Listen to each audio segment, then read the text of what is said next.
Remember to subscribe to our YouTube channel at NDN TV Nigeria. Click on the subscribe button and be the first to get notifications.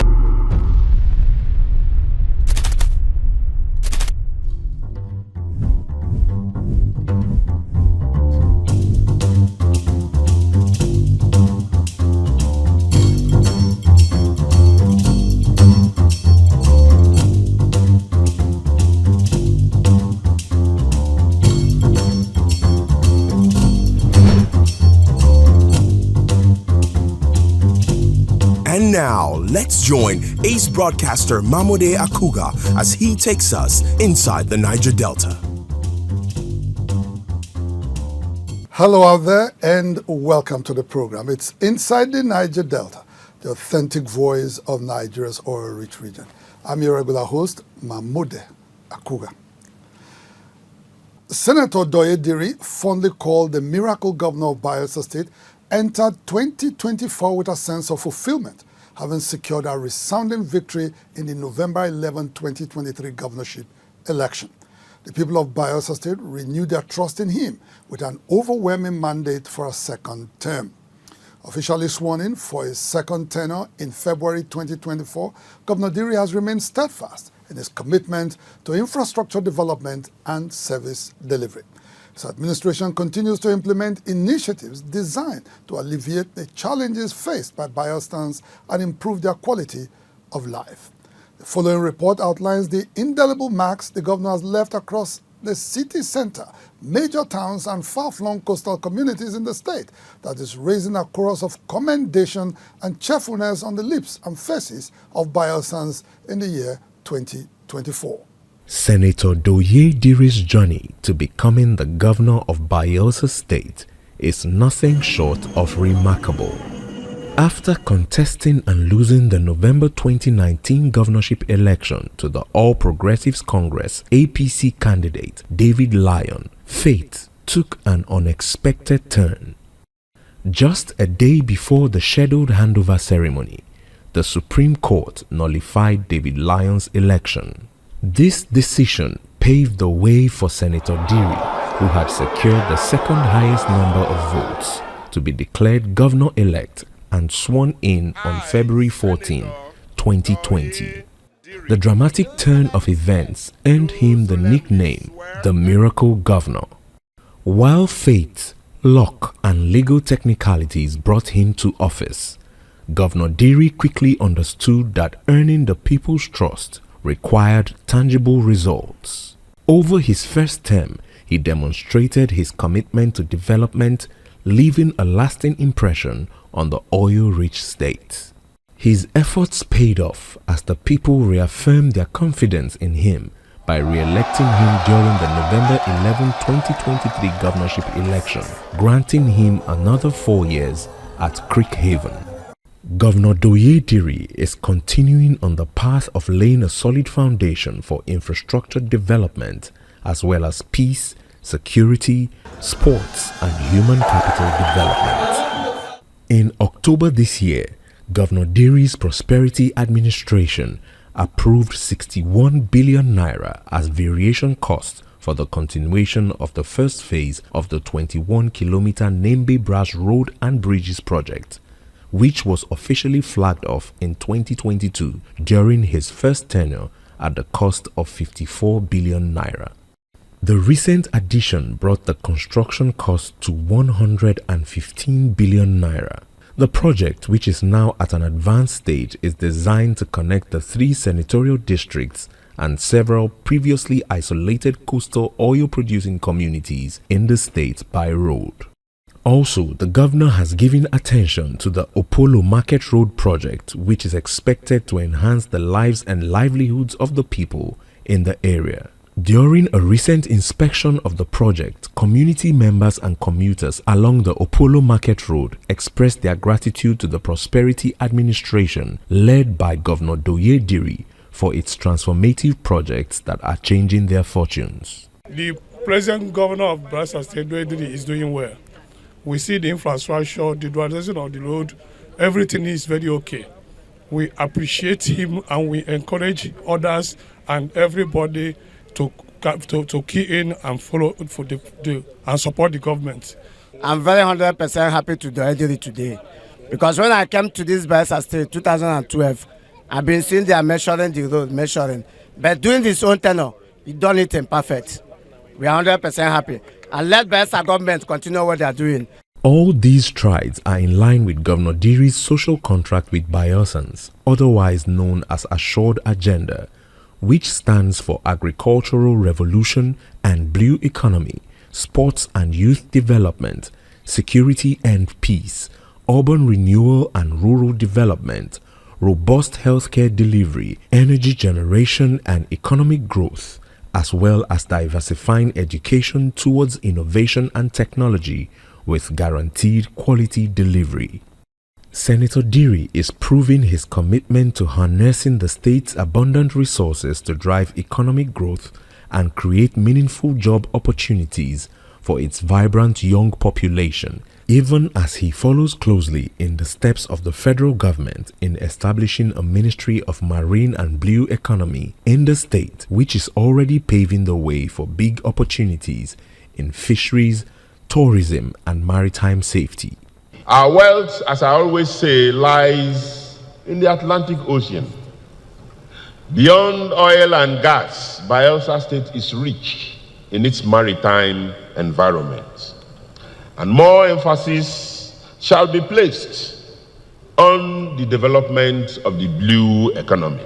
Governor Diri knows that a thriving Bayelsa starts with its people. That is why his administration has prioritized sports and youth empowerment. The Bayelsa Prosperity Cup football tournament, which is believed to be Nigeria's biggest grassroots football spectacle, the Governor Diri National Scrabble Championship, the Bayelsa State Weekly Prosperity Walk, and other sports programs in the glory of all land states have energized especially the young population. But it's not all fun and games with Diri, as his government is also tackling issues like flooding, pollution, and oil spills that have plagued the state for long. Just recently, he visited flood-hit communities, offering relief and pledging long-term solutions. It is not only when it is time for elections that we come here to canvass for votes. We should also stand with them shoulder to shoulder when they have challenges like this natural disaster that is now afflicting the whole of Biseni clan. And so on behalf of their own government, the government of prosperity, the people of the state, I send the sympathies of all of us to the good people of Biseni community, and they know that we'll continue to stand shoulder to shoulder with them. With a firm determination to provide solutions to the hydra-headed issue of environmental pollution on the lives and livelihoods of the people, Senator Diri, accompanied by elder statesmen from the state, visited President Bola Tinubu, where he presented the Bayelsa Environmental Report, detailing the impact of over 6 decades of crude oil exploration and exploitation. Our environment is totally gone. If you go into the rivers and the rivulets of Bayelsa State, you will be perceiving oil. Economic activities of our people has been grounded. And up until today, you still have oil pollution all over the state. And so the number one thing is, first of all, restore the environment, clean up the environment. And of course, you have to pay reparations. With appreciable progress in all aspects of the state, Senator Diri has embarked on a new venture of marketing the state's vast potentials in agriculture, the maritime ecosystem, and tourism on the global stage. In June this year, the governor was in the Bahamas for the Afrexim Bank's annual general meeting, where he met with captains of industry and high-ranking business executives. Meanwhile, Governor Diri's administration is already setting a new standard for transparency in governance. With monthly transparency briefings and pre-budget interactive sessions, Bayelsans now have a say in how their state is run. We have continued to encourage citizens' participation in our budgetary processes through stakeholders' engagement and public interactive sessions to fashion out our development priorities. Implementing the 2025 budget will require some level of efficiency and synergy in government activities across ministries, departments, and agencies. In addition to his commendable leadership in Bayelsa State, Senator Doye Diri has emerged as a strong advocate for the collective interests of the Niger Delta region. He has consistently advocated for environmental justice in the region, as well as equity and fairness in the distributions of the country's resources, the bulk of which is gotten from the underserved communities of the Niger Delta. Senator Diri has also been vocal about the urgent need to complete the East-West Road, a critical infrastructure project that serves as the main artery connecting the entire Niger Delta region. Inside the Niger Delta. And now to Delta State. Governor Sheriff Oborewori of Delta State, who assumed office in May 2023, promised to drive meaningful development, create opportunities for all, implement realistic reforms, and ensure enhanced peace and security across the oil-rich state. These goals, aptly captured in the governor's blueprint, otherwise known as the MORE Agenda, has since become the guiding framework of the administration. 18 months into his tenure, Governor Oborewori has conscientiously brought numerous policies, programs, and projects to life, serving as monumental testaments to his promises. These achievements also highlight the potential of what he aims to accomplish in the months and years ahead as he continues to steer the ship of Delta State. In this report, we bring you key highlights of some of the initiatives and accomplishments of the Oborewori-led administration from January to December 2024. Governor Sheriff Oborewori, fondly referred to as a confirmed Warri boy with street credibility due to his grassroots appeal, has maintained a high standard of governance in 2024. Under his watch, Delta State has become a hub for development activities, with contractors working tirelessly on roads, bridges, and stormwater drainage systems. The governor's insistence on quality and adherence to deadlines has set a benchmark for infrastructural excellence. From the far-flung riverine areas to the city centers, there is always a project underway, with some already completed and commissioned. This development drive is complemented by his investment in human capital, improved welfare for workers, robust social security support for vulnerable populations, and increased funding for education and healthcare. Governor Oborewori's ability to sustain these efforts stems from his commitment to fiscal discipline, accountability, and the transparent use of government resources. His administration has recently completed and commissioned the Delta State High Court Complex, a project that began in 1999 under the James Ibori administration. Now operational, the 5-story building boasts modern courtrooms, conference halls, and judges' lounges, making a significant leap for the state's judiciary. So far, there is accelerated progress on the 3 critical flyover projects at NRN Junction, PTI Junction, and DSC Roundabout in Warri, the commercial nerve center of Delta State.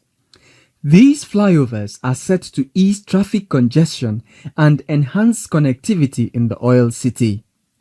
Equally significant is the long overdue Ughelli-Asaba dualization project, a vital infrastructure project that had been stalled for years.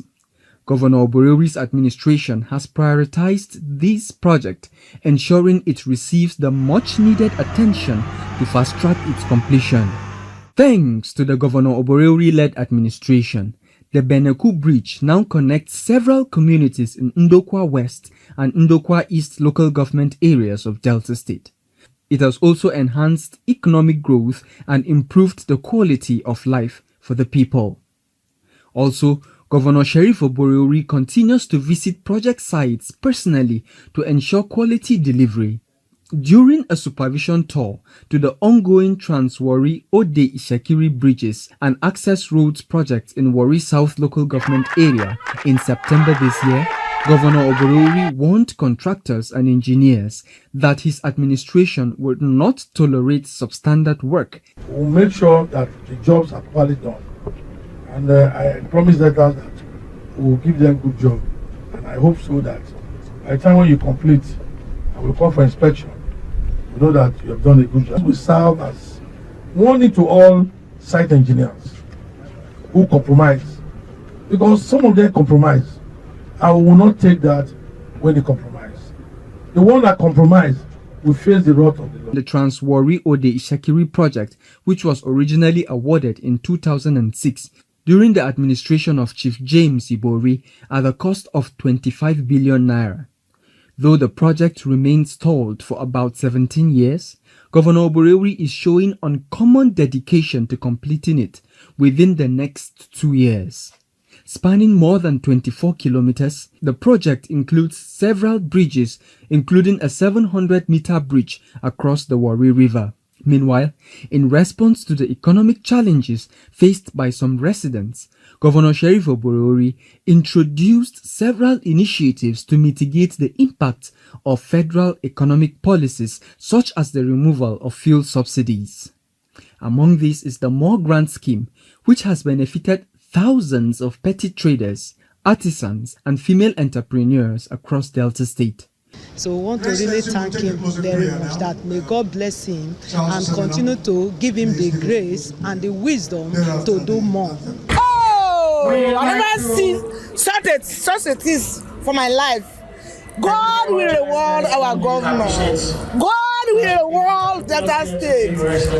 That this man, he will continue to move from grace to grace. I feel very happy and excited. I really want to thank the governor and the Commissioner for Women Affairs. God bless them richly. Despite inheriting a substantial debt burden of 464 billion naira, Governor Sheriff Oborori's administration successfully reduced it to 334.90 billion naira within a year through astute financial management. The governor has repeatedly assured the people of Delta State that he has no plans to borrow in the near future. When I'll be celebrating my second year in office, I'm very sure I will not still borrow. Very sure I will not still borrow. I believe in action. Some people talk to get media hype. I don't talk to get media hype. You come and you see what we are doing. So when you go back, you will now be telling the story. Those who are in debt, who are debtors, those who are residents here, know what we are doing in terms of infrastructure. Both residents and his lieutenants have lauded Governor Oborori for his purpose-driven leadership and transformational service delivery across Delta State. They believe his efforts signal even greater achievements in the months and years to come under his administration. A road from Odimodi and Ogla has been approved. Why the one from Oro Junction down to Bomadi, you have more than five local governments in that road: Bomadi, Patani, Ugele South, Brutu, Ugele North, has been approved. All this will be a good achievement for more agenda in 2025. Inside the Niger Delta. Standout Properties Limited presents a real estate opportunity of a lifetime. Bloom Towers, a waterfront twin high-rise buildings of 19 and 21 stories at the edge of the Atlantic Ocean in the prestigious Oniru area, Victoria Island, Lagos. Bloom Towers is a green and smart building project consisting of 1, 2 and 3 bedroom apartments and maisonettes, as well as 10,300 square meters available space for commercial and corporate use. Built for completion in 2027, Bloom Towers has 236 units available for sale with a starting price of 100 million naira. Lock down a unit today with a down payment of 20% and spread the balance over the next 24 months. Contact us on 080-693-47063 or 091-22-656-975. It is a project that will bring huge return on investment. Bloom Towers, from foundation to skyline. Ezekiel Group, oil and gas, dredging, power and air transportation. Ezekiel Group, petroleum product sufficiency, energy sustainability, and infrastructure development. The year 2024 was marked by significant political activities and events in the Niger Delta region, reshaping the power dynamics and governance outlook in Nigeria's oil-rich belt. In Edo State, the governorship elections resulted in a major political shift as the People's Democratic Party PDP-led administration was unseated, paving the way for the All Progressives Congress APC to take charge. Meanwhile, in Ondo State, the APC solidified its hold, retaining control over the only Yoruba-speaking state in the Niger Delta region. In Rivers State, the tussle for supremacy between Governor Siminalayi Fubara and his former boss and mentor Nyesom Wike deepened political divisions, further polarizing their supporters. The fallout also dealt a significant blow to the Rivers State House of Assembly, escalating tensions within the state's political landscape. I'll bring you highlights from these events and many more updates on the political scene across the oil-rich Niger Delta region. Prior to the off-season elections that took place this year, the People's Democratic Party (PDP) had control of 5 Niger Delta states, which are Bayelsa, Rivers, Akwa Ibom, Edo, and Delta. However, the political landscape has since shifted, with the PDP losing Edo State to the All Progressive Congress APC, as well as failing to reclaim Ondo State. Now, the APC has expanded its control from 3 states to 4, which are Edo, Ondo, Cross River, and Imo, while the Labour Party is in control of Abia State. Edo State journey into off-season elections began in 2008, when the 2007 Edo State Election Petitions Tribunal nullified the victory of the PDP candidate Osareme Osumbo due to voting irregularities. This led to the emergence of Adams Oshomole, who later successfully passed the baton to Godwin Obaseki.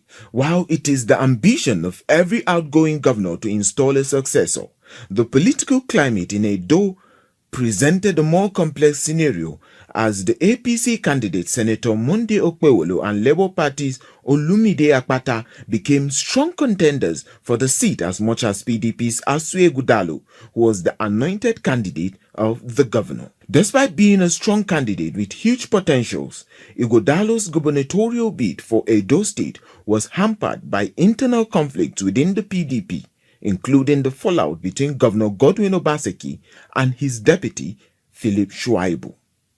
While on the other hand, Senator Okpewolo of the APC leveraged federal influence and the support of political heavyweights like Senator Adams Oshomole and Senate President Godswill Akpabio to emerge the winner of the September 2024 Edo gubernatorial election. He polled a total of 291,667 votes to defeat Ighodalo of the PDP, who secured 247,274 votes, and Labour Party candidate Olumide Akpata, who garnered 22,763 votes. Okpewolo was then sworn in on November 12, 2024. In Ondo State, which is the only predominantly Yoruba-speaking state in the Niger Delta region, incumbent Governor Lucky Ayedatiwa emerged victorious in the Saturday, November 16, 2024 gubernatorial election. The Independent National Electoral Commission (INEC) declared him the winner after he secured a total of 366,781 votes, ahead of his closest rival, Ajayi Ogbola of the People's Democratic Party (PDP), who garnered 117,845 votes. In a distant third place was Dr. Abbas Mimiko, the Zenith Labour Party candidate and younger brother of former Governor Dr. Olusegun Mimiko, who only managed to secure a paltry 2,692 votes. For the PDP and its candidate Ajayi Ogbola, the election was flawed by several irregularities. Ogbola then called for the resignation of INEC chairman Professor Mahmoud Yakubu for what he said was a display of incompetence on the part of the INEC boss. Meanwhile, the ongoing rift between Rivers State Governor Siminalayi Fubara and his former benefactor Nyesom Wike made the state's political atmosphere tense throughout the year. The tension, which began in 2023, is said to be due to political disagreement and perceptions of betrayal. The conflict took a dramatic turn when a faction of the Rivers State House of Assembly loyal to Wike moved to impeach Governor Fubara. Despite several efforts to mediate the dispute, including an intervention by President Bola Tinubu, the rift between Wike and Fubara has only deepened. A faction of the House loyal to Fubara has taken control of the state's legislative activities, including the passage of the 2024 budget. However, a federal high court in Abuja ruled that the passage of the budget by this faction was invalid, as the factional speaker, Martin Samaule, had continued to challenge Fubara's authority. In spite of this, Governor Fubara proceeded to present the 2025 budget to the Oko Jumbo-led State House of Assembly, bypassing the Ameule-led faction, a move that intensified the conflict. The fallout between Fubara and his estranged benefactor, Wike, was further complicated when Fubara went against all odds to conduct local government elections in the state, where the Action People's Party, APP, supported by Governor Fubara, won 22 out of the 23 local government areas in the state. Governor Fubara appears to be heading into 2025 on a stronger footing following the December 2024 Court of Appeal ruling that reversed the judgment halting federal funding to Rivers State. In Delta State, former governor and PDP vice presidential candidate in the 2023 general elections, Senator Ifeanyi Okowa, has come under scrutiny from Nigeria's anti-graft agency, the Economic and Financial Crimes Commission, EFCC. He is alleged to have diverted 1.3 trillion naira in oil derivation funds from the federal account during his tenure between 2015 and 2023. Additionally, he faces allegation of failing to account for another 40 billion naira. Senator Okowa was detained and questioned at the EFCC's Port Harcourt zonal office, after which he was reportedly released upon submitting his travel documents. Senator Okowa and his supporters have dismissed the allegations as politically motivated by detractors bent on tarnishing his reputation. They remain confident that those accusations will not hold up, describing them as baseless and unfounded. It has also been reported that the Accountant General of Delta State, along with other officials, are being interrogated by the EFCC as part of its ongoing investigation into the alleged diversion of state resources during the administration of former Governor Ifeanyi Okowa. Inside the Niger Delta. And with that report, we draw the curtain on the program. Inside the Niger Delta, the authentic voice of Nigeria's oil-rich region, will be back same time, same station next week. Until then, you can follow us on our social media handles showing right now on your screens. And please remember to subscribe to our YouTube channel at NDNTV Nigeria. Until next week, I am MAMODE AKUGHA, wishing you a very happy 2025. Bye for now.